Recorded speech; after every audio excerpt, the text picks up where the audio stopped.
අපි මුලින්ම බලමු දෙමළ භාෂාවේ අක්ෂරමාලාව සම්බන්ධයෙන්. දෙමළ භාෂාව ප්‍රධාන වශයෙන් සොරාකුරු 12ක්, ව්‍යංජනාකුරු 18ක් සහ දෙමළ භාෂාවේ භාවිතා කරනු ලබන වෙනත් භාෂාවන් වලින් ලබාගත් විදේශීය වචන උච්චාරණය කිරීම සඳහා භාවිතා වන වඩමොළි එළුත්තුක්කල් නමින් හඳුන්වන තවත් අකුරු 6කින් සමන්විතයි. ඒ අනුව දෙමළ භාෂාවේ සොරාකුරු 12ක්, ව්‍යංජනාකුරු 18ක් සහ වඩමොළි එළුත්තුක්කල් නමින් හඳුන්වන තවත් විශේෂ අකුරු 6ක් සමන්විතයි. අපි මුලින්ම බලමු දෙමළ භාෂාවේ සොරාකුරු සම්බන්ධයෙන්. දෙමළ භාෂාවේ සොරාකුරු උයිර් එළුත්තුක්කල් නමින් හඳුන්වනවා. මේ උයිර් කියන වචනේ තේරුම ප්‍රාණය, පණ කියන අදහසයි. ඒ අනුව සිංහල භාෂාවේ වගේම දෙමළ භාෂාවෙත් සොරාකුරු තනිව ශබ්ද කළ හැකි පණ ඇති අකුරු ලෙස තමයි හඳුන්වන්නේ. අපි බලමු දෙමළ භාෂාවේ පළවෙනි සොරාකුර මොකක්ද කියලා.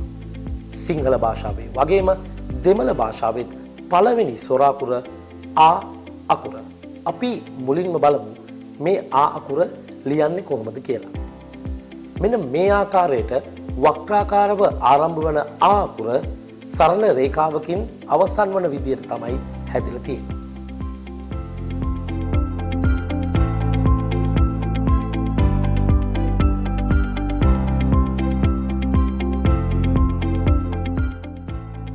දෙමළ භාෂාවේ මීළඟ සොරාකුර සිංහල භාෂාවේ වගේම ආ අකුර.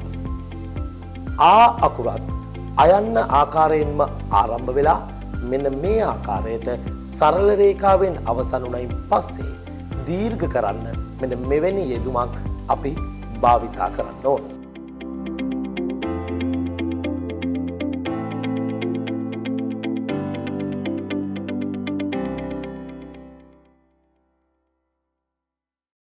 දෙමළ භාෂාවේ මීළඟ සොරාකුර විදිහට හඳුන්වන්නේ ඊ අකුර. ඊ අකුර තරමක් සංකීර්ණ අකුරක්. මේ අකුරත් මෙන්න මේ ආකාරයට වක්‍රයක් ලෙස ආරම්භ වෙලා මේ වක්‍රය දිගින් දිගටම පවත්වා ගනිමින් වක්‍රාකාරවම අවසන් වන අකුරක් විදිහට හඳුන්වන්න පුළුවන්.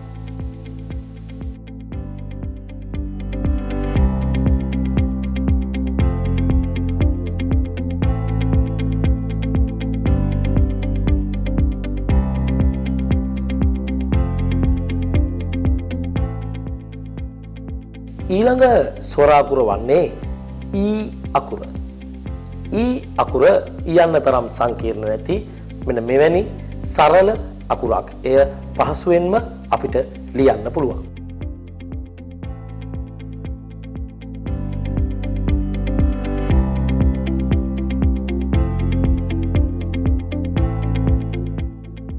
අපි මීළඟට බලමු දෙමළ භාෂාවේ ඌ අකුර. ඌ අකුරත් මෙන්න මේ ආකාරයට වක්‍රව ආරම්භ වෙලා අවසානයේදී සරල රේඛාව මෙන්න මේ ආකාරයට දිගින් අවසන් විය යුතුයි.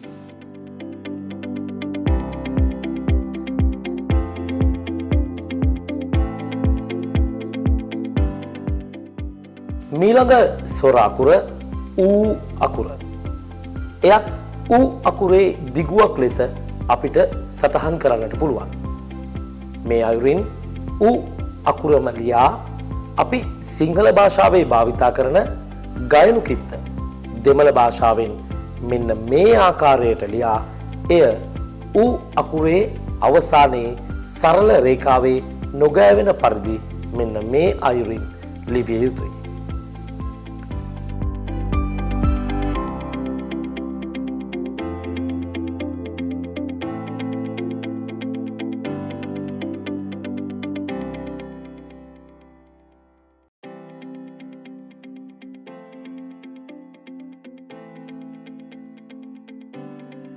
මීළඟ සොරාකුර ඒ අකුර.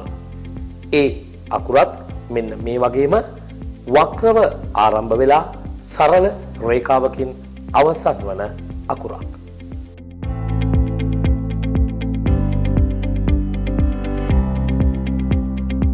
ඊළඟ සොරාකුර ඒ අකුර. එයත් ඒ අකුරෙම දිගුවක් ලෙස සටහන් කරන්නට පුළුවන්. මේ ආකාරයටම ඒ අකුර ලියා අවසානයේ මෙන්න මේ ආකාරයට ඒ අකුර ගොඩනගා ගන්නට පුළුවන්.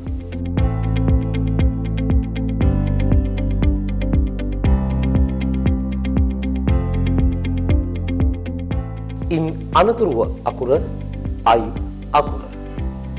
I අකුර මෙන්න මේ ආකාරයට වක්‍රව ආරම්භ වෙමින් මෙහි රේඛාවන් අකුරේ අනික් කිසිදු ස්ථානයක නොගෑවෙන ආකාරයට මෙන්න මේ ආකාරයට ක්‍රමයෙන් සම්පූර්ණ කළ යුතු සංකීර්ණ අකුරක්.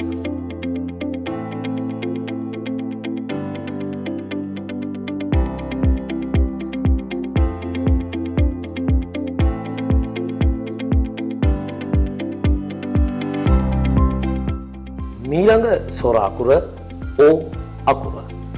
O අකුර කොහොමද ලියන්නේ කියලා අපි දැන් බලමු. O අකුරත් මෙන්න මේ ආකාරයට වක්‍රව ආරම්භ වෙමින් ඒ වක්‍රය දිගටම පවත්වා ගනිමින් මෙන්න මේ අයුරින් ක්‍රමයෙන් අකුර ගොඩනගා ගත යුතුයි.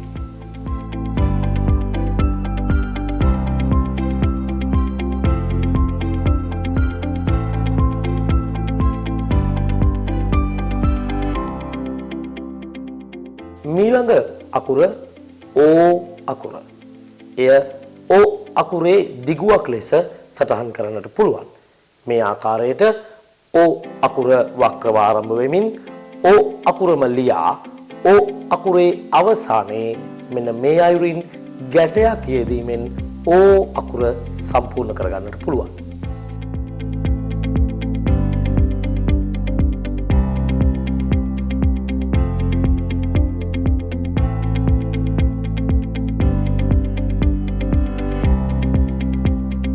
මීළඟ ස්වර අකුර අව් අකුර. අව් අකුර ඔයන්න සහ ගයනු කිත්ත එක් කිරීමෙන් ගොඩනැගෙන අකුරක්. මේ ආකාරයට O අකුර ලියා අපි ඌ අකුරේ යෙදූ ගයනු කිත්ත O අකුරේ නොගෑවෙන පරිදි අකුරේ දකුණු පස යටින් ලිවීමෙන් අව් අකුර මෙන්න මේ ආකාරයට අපට ගොඩනගා ගන්නට පුළුවන්.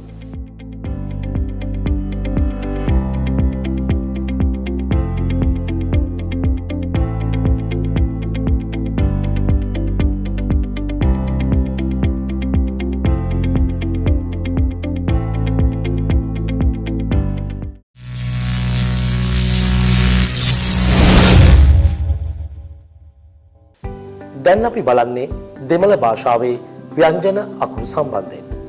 දෙමළ භාෂාවේ සමස්ත ව්‍යංජන අකුරු සංඛ්‍යාව අකුරු 18ක්.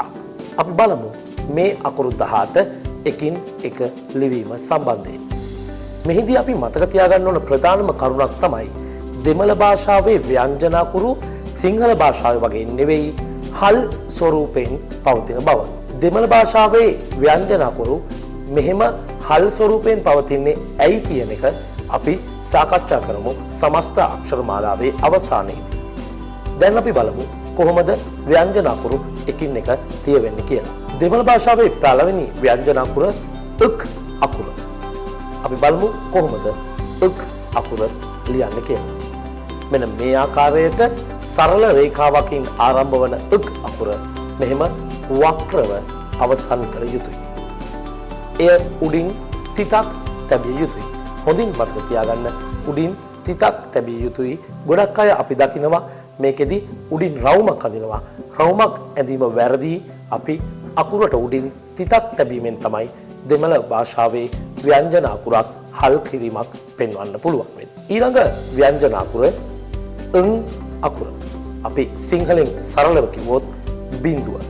එය මෙන්න මේ ආකාරයට සරල රේඛාවකින් ආරම්භ වෙලා මෙහෙම සරල රේඛාවකින්ම උඩට විහිදිලා අවසන් වෙන ආකාරයට හැදිලා තියෙනවා.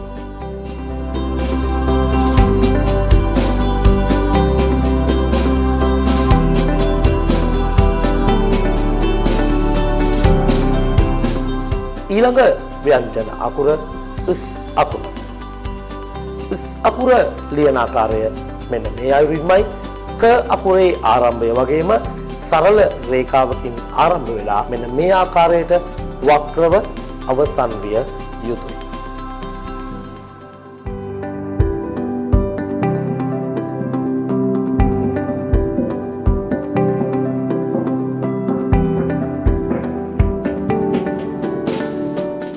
ඊළඟ අකුර න් අකුර. අපි සිංහලෙන් කිව්වොත් කයන්න බැඳි දයන්න.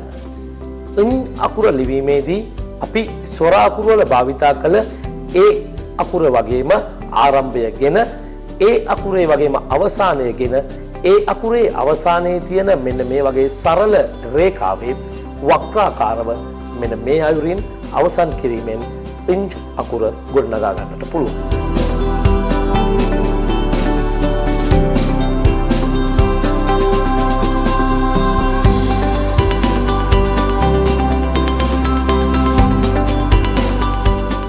ඉනතුරුව දෙමළ භාෂාවේ ඩ් අකුර. එය සරල අකුරක්. සරල රේඛා දෙකකින් හැදිලා තියෙන්නේ.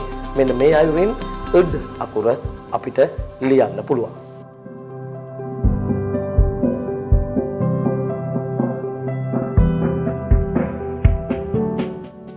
ඉනතුරුව න් අකුර. මෙය සිංහල භාෂාවෙන් මූර්ධජ නයන්නට සමානයි. මෙයට දෙමළ භාෂාවේ මූන්රු සුලි නා කියලා හඳුන්වන්නට පුළුවන්. මේ අකුර මෙන්න මේ අයුරින් වක්‍රාකාරව ආරම්භ වෙලා මෙන්න මේ ආකාරයට ගැට තුනකින් සමන්විතව සරල රේඛාවක් පහළට යෙදීමෙන් අවසන් කරන්නට පුළුවන්.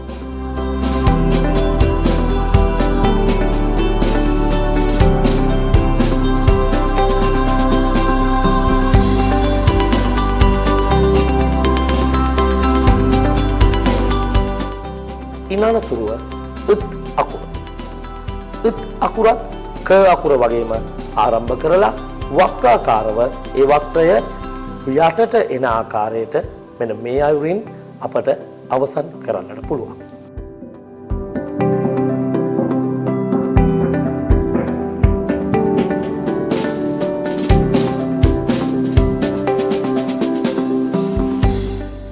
ඊළඟ අකුර න් අකුර. මෙය සිංහල භාෂාවේ දන්තජ නයන්නට සමානයි. මෙයත් ත අකුරේ වගේම සරල රේඛාවකින් ආරම්භ කරලා මෙන්න මේ ආකාරයට වක්‍රව අවසන් කළ යුතුයි.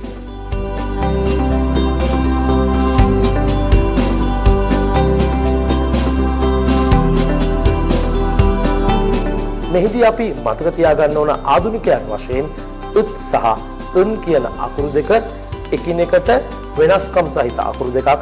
මෙහි සමානකම් තියෙනවා. ඒ වෙනස්කම් අපි හඳුනා ගන්නට ඕන. ඉන්නතුරුව අපි බලමු උප් අකුර. මෙයත් ඉතා සරල අකුරක්. අපිට පහසුවෙන්ම මෙන්න මේ ආකාරයට උප් අකුර ලියන්න පුළුවන්.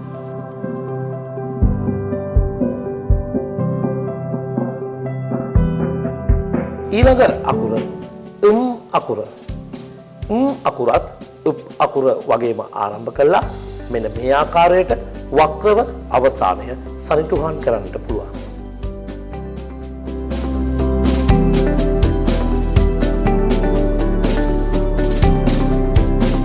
ඊළඟ අකුර අකුර.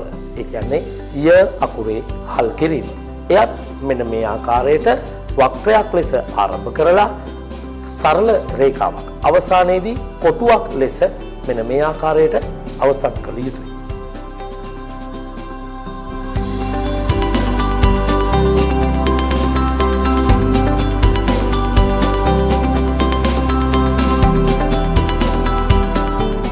ඊළඟ අකුර අකුර.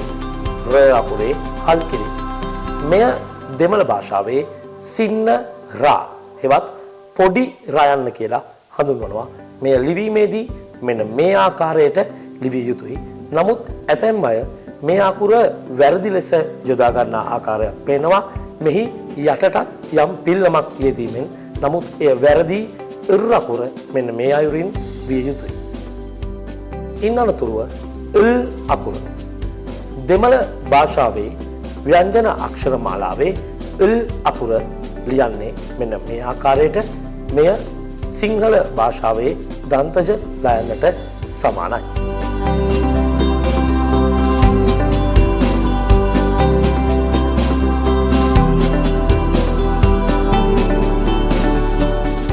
මීළඟ ව්‍යංජන අකුර ව් අකුර. ව් අකුර මෙන්න මේ ආකාරයට වක්‍රයක් ලෙස ආරම්භ වෙලා සරල රේඛාවක් කොටුවක් වන ආකාරයෙන් ඉහළට විහිදී මෙන්න මේ අයුරින් අවසන් කළ යුතුයි.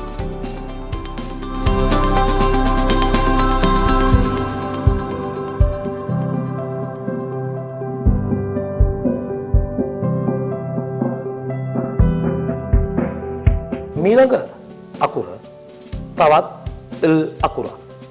මෙය ලිවීමේදී මෙන්න මේ ආකාරයට ම අකුරේ හැඩයට අරගෙන පහළට මෙන්න මේ ආකාරයට වනසේ අවසන් විය යුතුයි. මෙය සිංහල භාෂාවෙන් සංඥක ලයන්නක් ලෙස හඳුන්වන්නට පුළුවන්.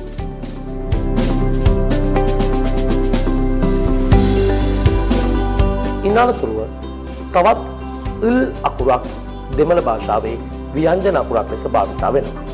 එයත් සිංහල භාෂාවේ සංඥක ලයන්නට සමානයි. මෙය අපි සොර අකුරුවලදී භාවිතා කර ගයනු කිත්ත විශාල කර ලිවීමක් මෙන්න මේ ආකාරයට අපට හඳුන්වන්නට පුළුවන්.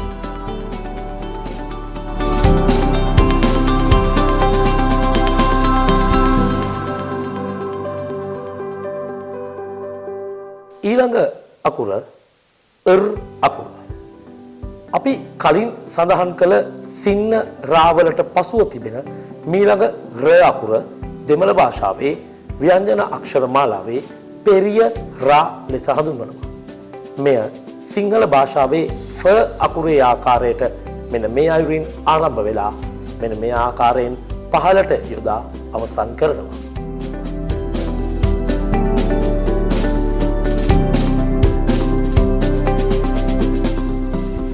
දෙමළ භාෂාවේ ව්‍යංජන අක්ෂර මාලාවේ අවසන් ව්‍යංජන අකුර න් අකුර. මෙයත් සිංහල භාෂාවේ දන්තජ නයන්නට සමානයි. මෙය ඉරණ්ඩු සුලි නා ලෙස හඳුන්වනවා.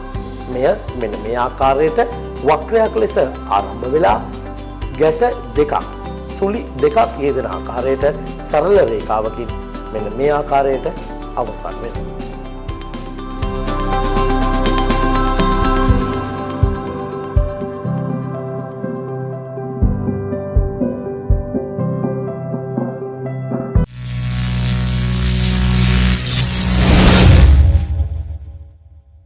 අපි මීළඟට බලමු දෙමළ භාෂාවට ඉන්දියාවේ සංස්කෘත භාෂාවේ ආභාෂය ලැබිලා දෙමළ භාෂාවේ භාවිතා කරන විදේශීය වචන ලිවීම සඳහා පහසුවක් වන ආකාරයට දෙමළ භාෂාවේ අක්ෂර මාලාවට එකතු කරගත්ත අකුරු සම්බන්ධයෙන්. මුලින්ම අපි බලමු වඩමොලි එළුත්තුක්කල් හෙවත් දෙමළ භාෂාවට එකතු වෙච්ච සංස්කෘත භාෂාවේ අකුරු වලින් පළවෙනි අකුර ෂ් අකුර. එයත් මෙන්න මේ ආකාරයට වක්‍රයක් ලෙස ආරම්භ වෙලා සිංහල භාෂාවේ ෂ අකුරට සමාන ලෙස අවසන් කළ යුතුයි.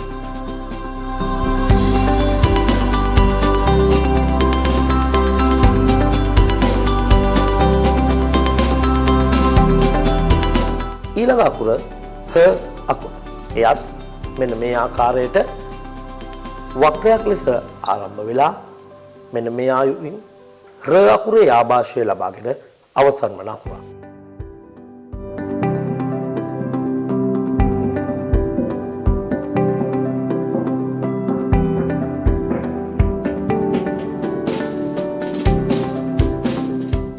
මීළඟ අකුර තවත් ස අකුරක්.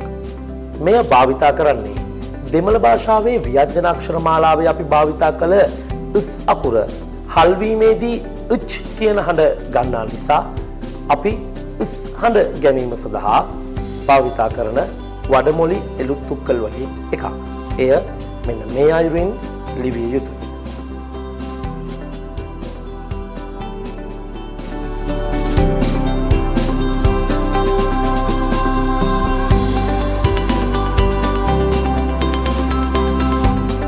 මීළඟ අකුර ජ අකුර.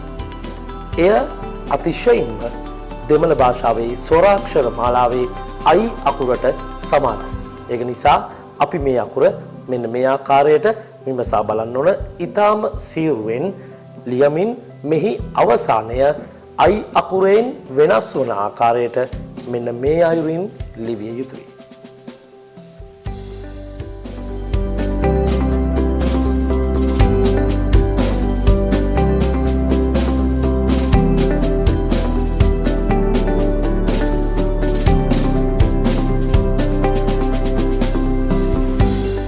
අවසානයේදී දෙමළ භාෂාවේ වඩමොළි එළුත්තුක්කල් වලින් විදේශීය වචන ලිවීම සඳහා භාවිතා කරන අවසන් අකුර ශ්‍රී අකුර.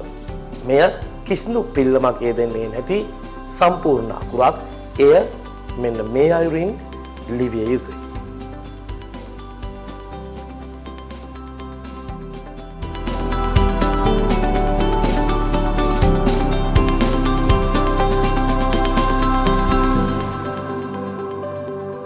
හොඳයි. දැන් මේ වන විට අපි සමස්ත දෙමළ භාෂාවේ අක්ෂර මාලාව සම්බන්ධයෙන් සාකච්ඡා කරලා අවසන්. දැන් මම හිතනවා ඔබට දෙමළ භාෂාවේ ස්වර ව්‍යංජන සහ වඩමොළි එළුත්තුක්කල් සම්බන්ධයෙන් විශිෂ්ට දැනුමක් තිබෙනවායි කියලා. නමුත් මෙන්න මේ අකුරු වලින්ම දෙමළ භාෂාව සම්පූර්ණ වන්නේ නැහැ. මේ ස්වර සහ ව්‍යංජන එකිනෙකට සම්බන්ධ වීමෙන් දෙමළ භාෂාවේ මිශ්‍ර අකුරු ගොඩනැගෙනවා. ඒ අනුව ස්වර 12 එකින් එක ව්‍යංජන අකුරු 18 සමග සම්බන්ධ වීමෙන් සමස්ත මිශ්‍ර අකුරු 216ක් දෙමළ භාෂාවේ ගොඩනැගෙනවා. අපි මෙන්න මේ සමස්තය එකතු කරමින් දෙමළ භාෂාවේ මිශ්‍ර අකුරු ගොඩනැගෙන ආකාරය විමසා බලමු. දෙමළ භාෂාවේ මිශ්‍ර අකුරු ගොඩනැගීමේදී අපි මතක තියාගන්න ඕනේ අර කලින් කිව්වා වගේම දෙමළ භාෂාවේ ව්‍යංජන අකුරු අපි භාවිතා කරන්නේ හල් ස්වරූපේ. දැන් ඔබට පැහැදිලි වෙනවා ඇති ඇයි ව්‍යංජන අකුරු හල් ස්වරූපයෙන් අපි පැහැදිලි කරන්න කියලා. ඇත්තටම දෙමළ භාෂාවේ ව්‍යංජන අකුරු හල් ස්වරූපයෙන් තියෙන්නේ ඒවා ස්වර අකුරු සමග එක් කිරීමේ පහසුව වෙනුවෙන්. ඒ අනුව දෙමළ භාෂාවේ ව්‍යංජන අකුරු සියල්ලම ආ අකුර සමග එක්වීමෙන් උදාහරණයක් ලෙස ක් අකුර ආ සමග එක්වීමෙන් කා අකුර මෙන්න මේ ආකාරයට හැදෙනවා. ඒ අනුව සමස්ත දෙමළ භාෂාවේ ව්‍යංජන අකුරු 18ම මෙන්න මේ ආකාරයට අපිට පැහැදිලි කරගන්නට පුළුවන් ආ අකුර සමග එක්වීම. ඉන් අනතුරුව සමස්ත ව්‍යංජන අකුරු 18ම දෙමළ භාෂාවේ දෙවෙනි ස්වර අකුර වෙච්ච ආ අකුර සමග එක්වීමෙන් එම අකුරු වලට ඇලපිල්ල යෙදීම ආරම්භ වෙනවා. එය අකුරේ දකුණු පසින් යෙදීමෙන් සිංහල භාෂාවේ වගේම ඇලපිල්ල යෙදුණු අකුරක් අපිට ලැබෙනවා. ඒ අනුව අපි බලමු සමස්ත අකුරු 18ම ආ අකුර සමග එක්වීමේදී අකුරු ගොඩනැගෙන ආකාරය. ඊළඟට සමස්ත ව්‍යංජන අකුරු 18ම ඊ අකුරු සමග එක්වීම.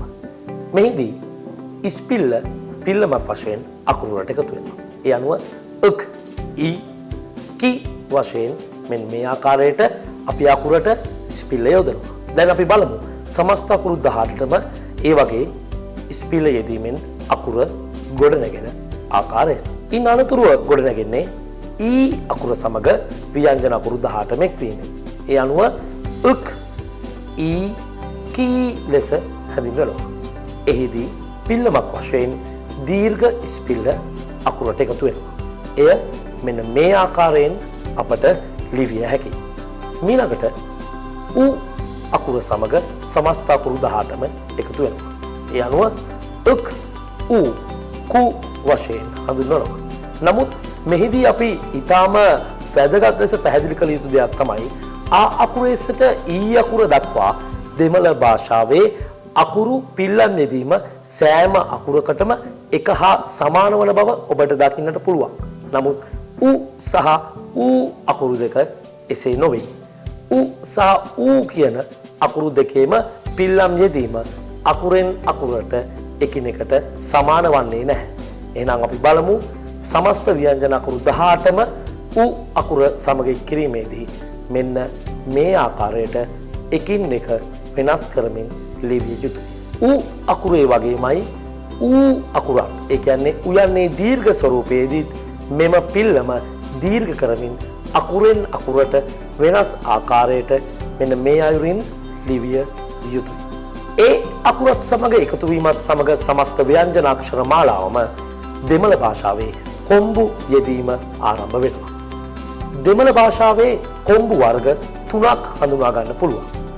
මෙන්න මේ ආකාරයෙන් ලියන කොම්බුව කෙටි කොම්බුව ලෙසත් මෙන්න මේ ආකාරයෙන් ලියන කොම්බුව දීර්ඝ කොම්බුව ලෙසත් අවසානයේදී කොම්බු දෙක මෙන්න මේ ආකාරයෙන් ලිවිය හැකියි.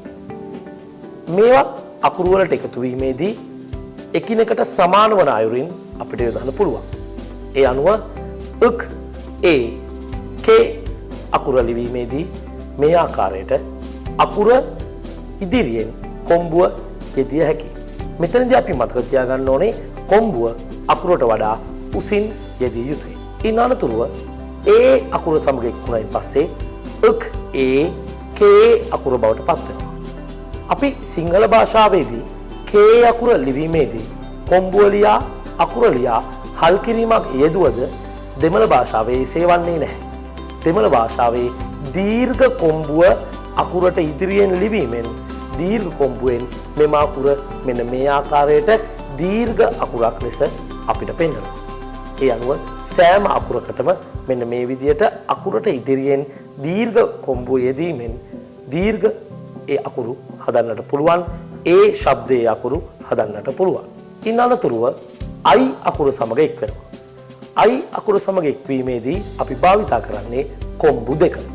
මෙයත් අකුර ඉදිරියෙන් අකුරේ ප්‍රමාණයටම යෙදිය යුතුයි. ඒ අනුව ක් එකතු කිරීම I කයි අකුර ගොඩනගෙනවා.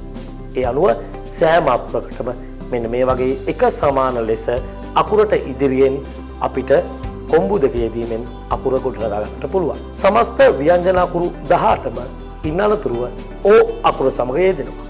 අපි සිංහලෙන් බැලුවොත් ඕ අකුර යෙදෙන්නේ කොම්බුව අකුර ඇලපිල්ල සමග එකතු වීමේදී.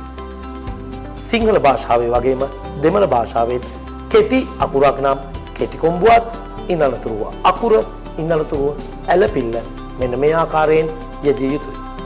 එවිට ක් එකතු කිරීම ඕ කෝ ලෙස අපිට මෙහෙම හදා ගන්නට පුළුවන්. මෙහි සෑම අකුරක්ම මෙන්න මේ ආකාරයට එක හා සමානව යොදා ගන්නට පුළුවන්. ඊළඟට දෙමළ භාෂාවේ ස්වරාක්ෂර මාලාවේ ඕ අකුර සමස්ත ව්‍යංජන අකුරු 18ම සමග මේ අයුරින් එකතු වෙනවා. එහිදී ක් එකතු කිරීම ඕ කෝ අකුර බවට පත් වෙනවා. මේ දීර්ඝ අකුරක්. මෙහිදී අපි සිදු කළ යුත්තේ දීර්ඝ කොම්බුව මුලින් යොදා අකුර යොදා ඇලපිල්ල යෙදීම. ඒ අනුව සෑම අකුරකටම මෙන්න මේ ආකාරයට එක හා සමානව ඕ අකුර එක්වෙන අකුර ගොඩනගෙනවා. අවසානයේදී අව් අකුර සමස්ත ව්‍යංජන අකුරු 18 සමග එකතු වෙනවා. එය මෙන්න මේ ආකාරයට ක් එකතු කිරීම අව් කව් ලෙස හඳුන්වන්නට පුළුවන්. එහිදී කෙටි කොම්බුව අකුර අවසානයේදී ගයනු කිත්ත අකුරට දකුණු පසින් මදක් පොඩියට මෙන්න මේ ආකාරයට යෙදිය යුතුයි. ඒ අනුව සෑම අකුරකටම මෙන්න මේ ආකාරයට තමයි ගයනු කිත්තත් සමග අකුර යෙදෙන්නේ. ඒ අනුව අපට පැහැදිලි වෙලා තියෙනවා සමස්ත දෙමළ භාෂාවේ ස්වරාක්ෂර ව්‍යංජන අක්ෂර සහ මිශ්‍ර අක්ෂර මෙන්න මේ ආකාරයට එක වගුවක් තුල ගොනු කර ගන්නට පුළුවන්. එහිදී ඒ අකුර යම් යම් ස්වර සමග එකතු වීම කුමන ස්වර සමගද එකතු වෙලා තියෙන්නේ කියලා එම ව්‍යංජන අක්ෂර එකින් එක අපිට මේ ආකාරයට එකතු වූ ව්‍යංජන අක්ෂර ස්වරාක්ෂර සමග ගොඩනැගුණු ආකාරය මේ වගුවෙන් මෙන්න මේ ආකාරයට පැහැදිලි කර ගන්නට පුළුවන්. අවසානයේදී අපි භාවිතා කළ වඩමොළි එළුත් තුක්කල් හෙවත් විදේශීය වචන ලිවීම සඳහා භාවිතා කරන මෙන්න මේ අකුරු අර වගේම සොර අකුරු සමග එකතු වීමෙන් මිශ්‍ර අකුරු ගොඩනැගෙනවා. නමුත් මෙහිදී දෙමළ භාෂාවේ සාමාන්‍ය අක්ෂර මාලාවේ තිබූ උ කියන ස්වර දෙකත් එක්ක ව්‍යංජන අකුරු යෙදීමේදී අපි භාවිතා කළේ අකුරෙන් අකුරට වෙනස් ස්වරූපයක්. ඒ කියන්නේ දෙමළ භාෂාවේ ව්‍යංජන අක්ෂර එකින් එක උ අකුර සමග යෙදීමේදී එක හා සමාන වන්නේ නැහැ. නමුත් වඩමොළි එළුත් තුක්කල් එසේ නොවේ. ඒවාට පාපිල්ල යෙදීම එක හා සමානයි. ඒ කියන්නේ සෑම අකුරකටම මෙන්න මේ ආකාරයට අකුරේ අගින් මෙන්න මේ ආකාරයට පාපිල්ල යෙදීමෙන් පාපිල්ල යෙදී ඇති මිශ්‍ර අක්ෂරය හදා ගන්නට පුළුවන්. ඒ වගේම එම අකුරු වලට දීර්ඝ පාපිල්ල යෙදීමත් ඒ අයුරින්මයි මෙන්න මේ ආකාරයට අකුරේ අවසානයේ මෙන්න මේ අයුරින් දීර්ඝ පාපිල්ල යෙදීමෙන් සෑම අකුරකටම එක හා සමානව ඌ අකුර එකතු කිරීමෙන් ගොඩනැගෙන මිශ්‍ර අක්ෂරය ගොඩනගා ගන්නට පුළුවන්. ඒ අනුව අපිට පැහැදිලි වෙනවා දෙමළ භාෂාවේ ව්‍යංජන අකුරු 18ක් වඩමොළි රුක්තුක්කල් වල එන අකුරු සොර අකුරු සමග එකතු වෙලා මෙන්න මේ ආකාරයට සමස්ත මිශ්‍ර අක්ෂර ගොඩනැගෙන ආකාරය.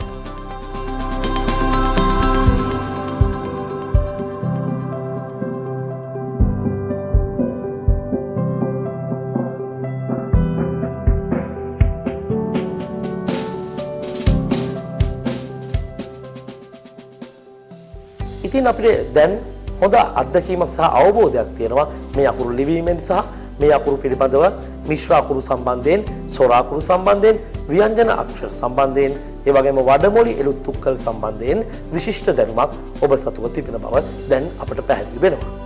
ඒ අනුව අපි බලමු මීළඟ පාඩමෙන් කොහොමද මේ අකුරු එකින් එක උච්චාරණය කිරීමේදී දෙමළ භාෂාව සිංහල භාෂාවට වඩා වචන උච්චාරණය කිරීමේ වෙනස දැක්වෙන්නේ කොහොමද කියලා අපි මීළඟ පාඩමෙන් විමසා බලමු.